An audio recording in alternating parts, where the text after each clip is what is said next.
नमस्कार एवरीवन।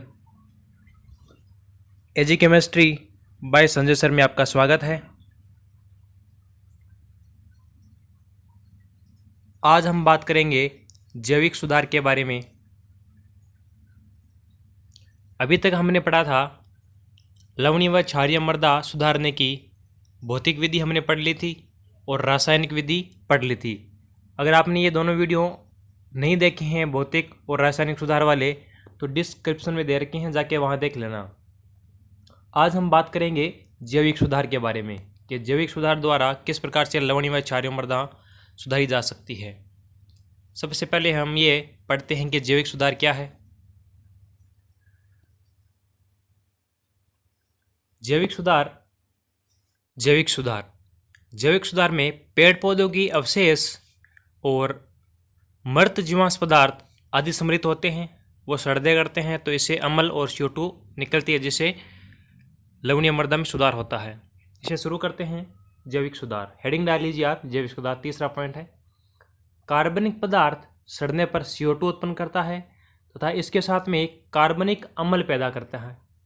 ये अम्ल अविलेय कैल्शियम लवणों को, अविलेय कैल्शियम लवण का मतलब है ऐसे लवण होते हैं मिट्टी में जो घुलते नहीं हैं, अविलेय कैल्शियम लवणों को विलय करके मृदा क्षारकता को कम करता है। कार्बनिक पदार्थ मृदा संरचना को सुधारते हैं तथा मिट्टी का pH मान को भी कम करता है। मुख्य रूप से प्रयोग किए जाने वाले कार्बनिक पदार्थ कौन कौन से हैं, यानी जैविक सुधार के अंदर कार्बनिक पदार्थ कौन कौन से हैं, इसके बारे में पढ़ते हैं। सबसे पहला है हरी खाद, जो जैविक सुधार में काम आता है। दूसरा है सिरा व प्रेस मड। तीसरा है कटाली खरपतवार और चौथा है गोबर की खाद।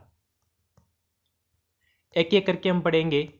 यहाँ पे जो दे रखा है सिरा व प्रेस मड, इसका अर्थ ये है कि ये सिरा व प्रेस मड जो गन्ने का अवशेष भाग होता है, यानी चीनी के मिल में चीनी निकालने के बाद में उसका रस निकालने के बाद में जो अवशेष पदार्थ बचता है उसके साथ में गोबर की खाद व अन्य खाद मिलाकर जो खाद बनाई जाती है वो प्रेस मड कहलाती है।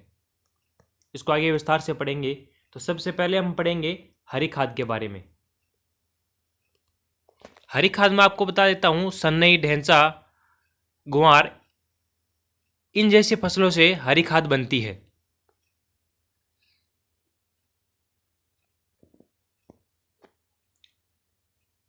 पहला है हरी खाद।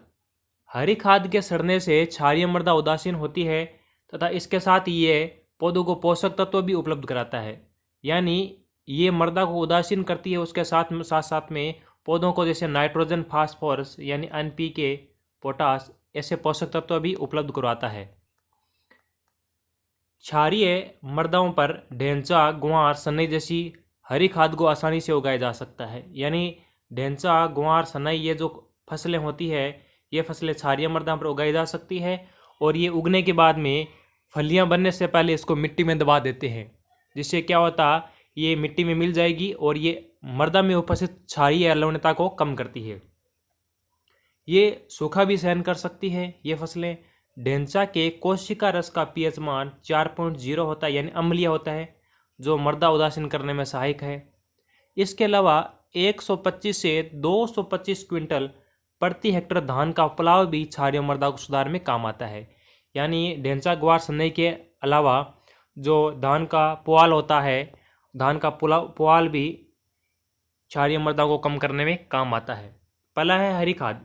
इसके आगे पढ़ते हैं सिरा व प्रेस मड, जो मैंने आपको बताया था कि ये गन्ने के जो अवशेष भाग होते हैं इसके अंदर गोबर की खाद मिलाकर इसको तैयार करते हैं। इसको पढ़ते हैं सिरा व प्रेस मड को। दूसरा हेडिंग डाल लीजिए, सिरा व प्रेस मड। लवणीय व क्षारीय मृदा को सुधारने के लिए सिरा व प्रेस मड का सर्वप्रथम उपयोग डॉक्टर नीलरतन धर ने किया था, यानी इसका उपयोग सबसे पहले प्रेस मड का उपयोग डॉक्टर नीलधर ने किया था। प्रेस मड को मृदा में मिलाने पर इसके विच्छेदन से CO2 प्राप्त होती है तथा कार्बनिक अम्ल जैसे कि एसिटिक अम्ल, प्रोपियोनिक अम्ल, ब्यूटारिक अम्ल तथा लैक्टिक अम्ल पैदा होते हैं।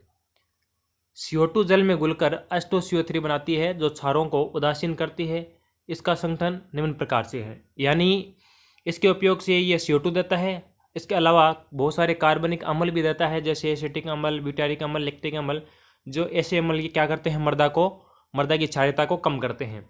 इसका संगठन क्या है, यानी इसके अंदर क्या क्या पाए जाते हैं। इसके अंदर कार्बोहाइड्रेट होता है 60 से 70%, नाइट्रोजन होता है 0.5%, फास्फोरस होता है 0.5%, और पोटास की मात्रा सबसे इसके अंदर अधिक पाई जाती है पोषक तत्वों के अंदर, जो कि 4.5 है।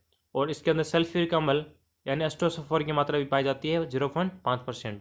यह था सिरा या प्रेसमड। आगे हम देखते हैं कटाली खरपतवार। कटाली खरपतवार क्या है, इस तरह का कुछ पौधा होता है कटाली खरपतवार। ये किस प्रकार से क्षारीय मृदाओं को सुधारता है। तीसरी हेडिंग डाल लीजिए कटाली खरपतवार। इस खरपतवार का सर्वप्रथम उपयोग बरंथा एक जगह का नाम है जो कि उत्तर प्रदेश में है, क्षारीय मृदाओं को सुधारने के लिए किया गया था। यानी बरंथा नामक जगह है, वहां पर क्षारीय मृदाओं को सुधारने के लिए कटाली खरपतवार का उपयोग किया गया था। यह क्षारीय मृदा के लिए कार्बनिक पदार्थ का अच्छा स्रोत है। इसमें कार्बनिक अम्ल की मात्रा 4.2% होती है। इसकी जुड़ा द्वारा CO2 पैदा होती है जो पानी के साथ मिलकर कार्बनिक अम्ल बनाती है। कटाली खरपतवार कुछ इस प्रकार सा होता है। आगे हम पढ़ते हैं गोबर की खाद। गोबर की खाद से मृदा संरचना में सुधार होता है तथा इसमें उपस्थित कार्बनिक पदार्थ से अम्ल का निर्माण होता है, जिससे लवणीय मृदा उदासीन होती है। यानी इसके अंदर उसी तरीके से क्रिया करेगी जैसे ये खरपतवार हरी खाद काम कर रही थी। इसके अंदर मृदा में CO2 उत्पन्न होगी, वो CO2 क्या करेगी, अम्ल का निर्माण करेगी। इसके अंदर यह बहुत ही महत्वपूर्ण है। गोबर की खाद का संगठन पूछा जाता है बहुत बार। गोबर की खाद में नाइट्रोजन की मात्रा होती है 0.5% से 1% तक होती है। फास्फोरस की मात्रा होती है 0.25 से 0.5, और पोटेशियम की मात्रा होती है 0.5 से 1% तक होता है। यानी इसका NPK याद रखना बहुत ज़रूरी होता है गोबर की खाद का। अब ये 4 तरीके थे इसके, हरी खाद, प्रेसमड, कटाली खरपतवार और गोबर की खाद जैविक सुधार में। इसके अलावा और भी ऐसी सस्य संबंधित क्रियाएं हैं जिसके द्वारा लवणीय मृदाओं का सुधार होता है। किस प्रकार से होता है इनको भी हम पढ़ते हैं। इसके अलावा अन्य सस्य संबंधी क्रियाओं द्वारा भी लवणीय मृदाओं का सुधार होता है। पहला है लवण प्रतिरोधी फसलों का चुनाव। लवण प्रतिरोधी फसलें वो होती हैं, यानी ऐसी फसलें जो लवणीय मृदा में या क्षारीय मृदा में आसानी से उग सकती है, उसके अंदर ऐसी क्षमता होती है। उन लवणीय मृदाओं में जहाँ सुधार का कोई तरीका सफलतापूर्वक नहीं अपनाया जा सकता है, वहाँ पर लवण सहनशील फसलें उगाई जा सकती है। लवण सहनशील फसलें निम्न प्रकार से हैं। छत्र फसलें यानी अनाज वाली फसलें कौन कौन सी देखते हैं, जो ढेंचा, तंबाकू, सरसों, कपास, गेहूं, मक्का, बाजरा इत्यादि फसलों को आसानी से उगाया जा सकता है। इसके अलावा शाक भाजी फसलें कौन सी है जिससे सब्जियां वगैरह बनती है, जैसे चुकंदर, सलजम, पालक, मूली, ये शाक भाजी फसलें हैं जो क्षारीय मृदा में उगाई जा सकती है। चारे वाली फसलें कौन सी है, चारे वाली फसलें खार घास, रोडस घास, और फलों वाली फसलें खजूर व फालसा। ये सारी फसलें लवण प्रतिरोधी फसलें हैं जिनको क्षारीय मृदा में आसानी से उगाया जा सकता है। अगला इसका उपचार क्या रहेगा, अगला इसका उपचार रहेगा बीजों का उपचार। बीज को किस प्रकार से उपचारित करेंगे। बीजों का उपचार दूसरा पॉइंट है इसका। बीजों को बोने से पूर्व लवण विलयन में डुबोने से फसलों की लवण प्रतिरोधकता बढ़ जाती है तथा अंकुरण में वृद्धि होती है।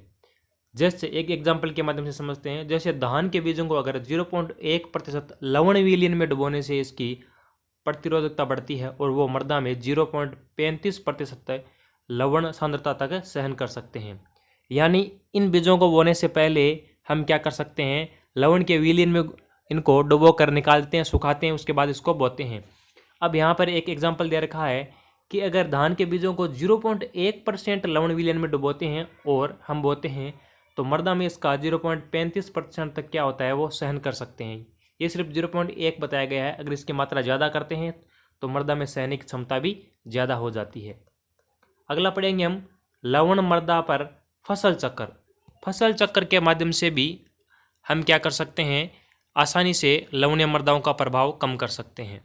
फसल चक्र क्या है, फसल चक्र का मतलब है कि एक साल के अंदर जो फसलें बोती हैं वो अगले साल के अंदर वो फसलें न बोकर उसके जगह दूसरे फसलें बो लें, यानी एक ही फसल को लगातार हर साल नहीं बोना चाहिए। इसको पढ़ते हैं। अगला पॉइंट है लवणीय मृदा पर फसल चक्र। इन मृदा में सदैव फसल उगाना चाहिए, इन्हें पड़त नहीं छोड़ना चाहिए। इसका मतलब ये होता है कि इसमें लगातार फसलें बोती रहनी चाहिए, कोई ना कोई खाली नहीं छोड़ना चाहिए इसको, तथा फसल चक्र अपनाना चाहिए। फसल चक्र के कुछ एग्जाम्पल दे रखे हैं, जैसे धान उगाया, धान के बाद में जौ के बाद में लोबिया। इसके अलावा और भी फसल चक्र है, जैसे धान के बाद में सरसों, ढेंचा, उसके बाद गेहूँ उगाया, उसके बाद धान उगाया, उसके बाद आलू उगाया, कपास, रिजगा, मक्का और आलू, ग्वार, जौ, कपास और मेथी। इस प्रकार से फसल चक्र अपनाकर हम लवणीय मृदा को सुधार कर सकते हैं। तो इसके भी हमने 3 तरीके पढ़े हैं सस्य संबंधी क्रियाओं का: लवण प्रतिरोधी फसलें उगाना, बीजों का उपचार करना और लवणीय मृदा पर फसल चक्र। आज के लिए इतना ही। इसके अंदर हमने जैविक सुधार पढ़े हैं और इससे पहले हमने भौतिक सुधार और रासायनिक सुधार, जो कि पहले वाली वीडियो में बता चुके हैं। लगभग ये चैप्टर यहाँ पे हमारा ख़त्म हो जाएगा, लेकिन एक वीडियो में हम कुछ इसके महत्वपूर्ण बिंदु भी डालेंगे और इसके बाद में एक टेस्ट होगा। लेकिन टेस्ट से पहले जितना भी मैंने एक चैप्टर करवाया है उसका एक बार रिवीजन कर लेना।